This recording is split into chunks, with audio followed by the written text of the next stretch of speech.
әлем сиқырлы қобдишасы оянды.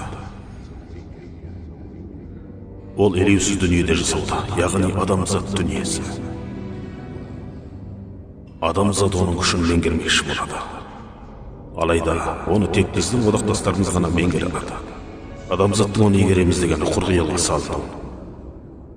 Ол дайындалып болды. Біздің Читари армиямызға басшы болғаннан кейін ол жер шарының билеп төстеушісі болмақ. Біз барлық кеңістікті басқарамыз. Ал адамзат құрып жоғалу тағдырына тізе бүкпей, амалы жоқ. Сәлем достар, Марвел кино әлемінің алғашқы қадамдарын біз бірге көріп шықтық. Темір адамнан бастап, Капитан Америка, Тор, Халк сияқты кейіпкерлердің жеке оқиғаларын қысқаша баяндап берген болатынмын. Енді бәрі бір аренада, бір мақсат жолында бас қосты. Бұл кек алушылар фильмі. Осы оқиғамен Марвел кино әлемінің бірінші фазасы ресми түрде аяқталады. Әрине, бұл фильмнің толықтай қазақша дыбысталған түрі біздің Telegram каналымызда. Сіздерге Мстители, яғни кек алушылар фильмінің қысқаша мазмұнын ұсынамын.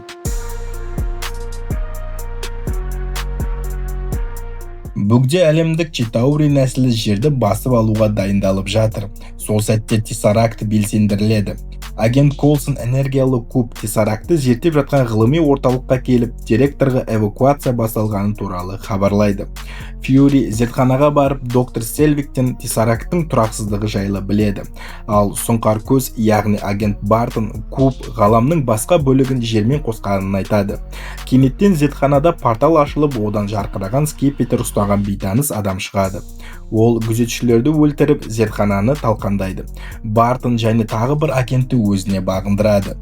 Фьюри Тессарактты алып кетпек болғанда, ол өзін Асгардтан келген Локи деп таныстырып, Селвикті де басқарады. Сұңқар көз Фьюриді жаралап, Тессаракт салынған контейнерді алып кетеді. Локи адамдарымен бірге зертханадан шығып кетеді. Агент Хилл Фьюриден Бартонның сатқындығы туралы біліп, олардың соңына түседі. Директор құлаған ғимараттан құтылып шығады, бірақ Локи оның тікұшағын атып түсіріп қашады. Фьюри Колсонға жалпы мобилизация жарияланғанын және соғыс басталғанын айтады. Біраз уақыттан кейін біз Наташа Романовты көреміз. Оны орыс генералы тергеп отырғанда телефон қоңырауы түседі. Колсон оған Бартонның сатқындығы туралы айтып, жаңа тапсырма береді. Наташа еш қиналмастан қарсыластарын жеңіп, халықты іздеуге аттанады. Ол Брюс Беннерді Үндістаннан табады, онда ол ауруларды емдеумен айналысып жүр екен. Наташа одан Тессарактты іздеуге көмектесуін өтінеді, өйткені ол әлсіз гамма сәуле шығарып тұрғанын айтады. Фьюри басшылықтан кек алушылар жобасын қайта бастауға рұқсат сұрайды. Ол жаттығып жүрген Стив Роджерске, яғни Капитан Америкаға барып, Тессаракт ұрланғанын айтып, әлемді құтқару керектігін түсіндіреді. Ал Колсон болса Старк пен Потске барып, жаңа тұрғызылған Старк мұнарасында кубқа қатысты мәлімет береді. Потстың арқасында темір адам көмек көрсетуге келіседі. Жоқ дейсің бе? Иә. Тапсырмаңды орындап болуыңды күттейсің бе? Онда тапсырмаңды жақсы орынды. Шиттің ұшатын алып базасында Стив, Наташа және Беннермен танысады. Фьюри докторға гамма сәулелерді анықтайтын құрылғы береді. Камералар арқылы бүкіл әлемді бақылаған олар Локиді Германияда табады. Сол жаққа Капитан Америка аттанады. Стив пен темір адам Локиді ұстайды, бірақ олар базаға қайтып бара жатқанда ұшақтарына кенеттен Тор келіп бауырын алып кетеді. Олардың соңынан Старк пен Стив ілеседі. Тор Локиді тоқтатып Асгардқа қайтуын сұрайды, бірақ Старк келіп әңгімелерін бөліп Тормен жекпе-жекте төбелеседі. Сөзіме құлақ асыным. Үніңіз естіп тұр.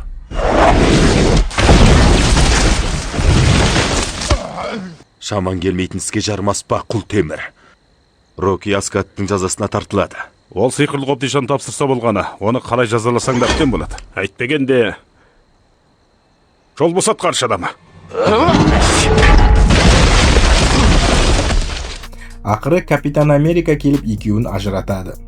Локиді арнайы камераға қамауға алады. Егер қауіп төнсе, оны теңізге тастаймыз деп ескертеді. Жалпы бұл темір тордың негізі Шит агенттігі халықты бұғаттау үшін жасаған болатын. Тор Локидің жерді басып алғысы келетінін айтады. Старк Беннермен бірге зертханаға барып Локидің скипетрін табады. Тессаракт энергиясын пайдалану туралы әңгіме кек алушылардың күдігін тудырады. Старк Шит базасын бұзып жасырын қару-жарақ өндірісін анықтайды. Капитан Америка да бұл құпияны көреді. Осы кезде Наташа Локимен сөйлесіп Бартонды, яғни сұңқар көзді босатуды ойлайды. Бірақ Локи Наташаның сөздерін елемей күліп оны кемсітеді. Алайда Наташа Локидің мақсаты Бэннерді халыққа айналдыру екенін түсінеді. Стив тапқан қаруды Старк пен Бэннер отырған зертханаға алып келеді. Ол жерге сәл бұрын Фьюри де келген еді. Стив директорды куб энергиясына негізделген қару жасаумен айналысы деп айыптайды. Алайда Фьюри бұны жер тұрғындарының сыртқы қауіптерден қорғансыз қалғандығымен түсіндіреді. Тордың пайда болуы да бұл қауіптің қаншалықты шын екенін көрсеткен еді. Осы сөздерден кейін қаһармандар арасында өзара айыптаулар басталып кетеді. Мұны өзің білесің ғой, жоғал көзімнен. Мені жоғалтатын кереметіңді көрсетші қане. Темір сауытыңды киіп алып қоқаңдағынан басқа сен нені білесің? Егер сол сауыт болмаса сен ештеңе демессің. Талант иесімін, миллионермін, тұрлаусыз жігіт, қайыр-сақабатшымын. Сауытыңды ки, белдесейік. Адамзат, сендер шынымен тым елеусіз екенсіңдер. Біздің қосынымыз осы болды. Романовтыңшы, банна доктордың. Сол сәтте Локидің скипетрі біртүрлі энергия тарата бастайды. Кек алушылар өзара ұрысқа беріліп жатқанда, Локидің жақтастары шабуыл жасап, авианосецтің қозғалтқышын жарып жібереді. Темір адам мен Капитан Америка оны жөндеуге тырысады, ал Бэннер халыққа айналып Наташаны қуады. Тор оған кедергі жасайды. Халық тіпті әскери ұшақты қақ бөліп жерге құлайды. Наташа Бартонмен шайқасып оны иісін жиғызады. Осы кезде Локи Тормен айла жасап оны камераға қамап теңізге жібереді. Бірақ Тор Молттың көмегімен құтылады. Локи Тессаракты алып қашады. Колсон оны тоқтатпақ болып жараланады да қайтыс болады. Фьюри Капитан Америкаға кек алушылар жобасы туралы айтып, бірақ команда бірікпей тұрғанын мойындайды. Бұл уақытта Бэннер қайтадан адам кейпіне оралады, ал Тор қаруын іздейді. Бартон есін жиып Локидің жаңа шабуылы болатынын айтады. Старк Локидің портал ашатынын және оны Старк мұнарасында іске асыратынын түсінеді. Команда жауға қарсы жиналады. Темір адам мұнарадағы құрылғыны тоқтатпақ болып әрекеттенеді, бірақ сәтсіздікке ұшырайды. Ол Локимен бетпе-бет келіп шайқасады, бірақ Локи оны терезеден лақтырып жібереді. Дегенмен жаңа бронь киіп үлгерген Старк қайта оралады. Сол сәтте портал ашылып, Читаури әскерлері жерге шабуыл жасайды. Тор Локимен шайқасса, көшелерде Капитан Америка, Наташа және Бартон тұрғындарды барынша қауіпсіз жерге көшіруге тырысады. Бэннер өзін-өзі қолға алып, енді халықты басқара алатынын айтады. Бэннер халыққа айналып командаға қосылады. Енді Капитан Америка барлық кек алушыларға тапсырма беріп басшылық етеді. Жоғарғы кеңестің адамдары Манхэттенге ядролық бомба тастауды бұйырады, бірақ Фьюри бас тартады. Осы сәтте Фьюриді басшылықтан шеттетіп, авианосецтен ядролық оқтұмсығы бар ұшақ көтеріледі. Директор бұны дереу Старкқа хабарлайды.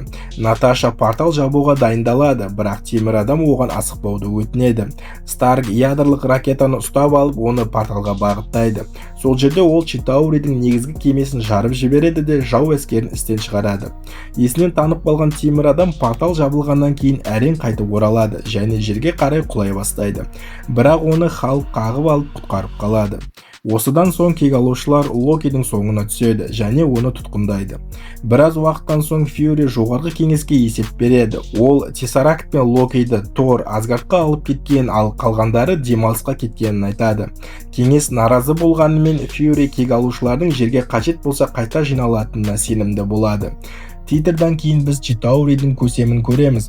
Ол адамдардан мұндай қарсылық күтпегенін айтады. Ал екінші титрдан кейін кек алушылар кафеде отырып шаурма жеп отырғанын көреміз. Міне достар, кек алушылар фильмі осылай аяқталды. Бұл оқиғамен бірге Марвел кино әлемінің бірінші фазасы да өз мәресіне жетті. Бір-біріне сенбеген, әрқайсысы өз жолымен жүрген кейіпкерлер ақыры бір мақсат үшін бірігіп жерді құтқарып шықты. Бірақ бұл тек бастамасы, алда оларда жаңа одақтастар, жаңа жаулар мен бұрынғыдан да үлкен шайқастар күтіп тұр. Келесі фазаларда не болатынын бірге көреміз. Каналға жазылып лайк басуды ұмытпаңыз. Сіздермен болған киношоу кезі, келесі кездескенше.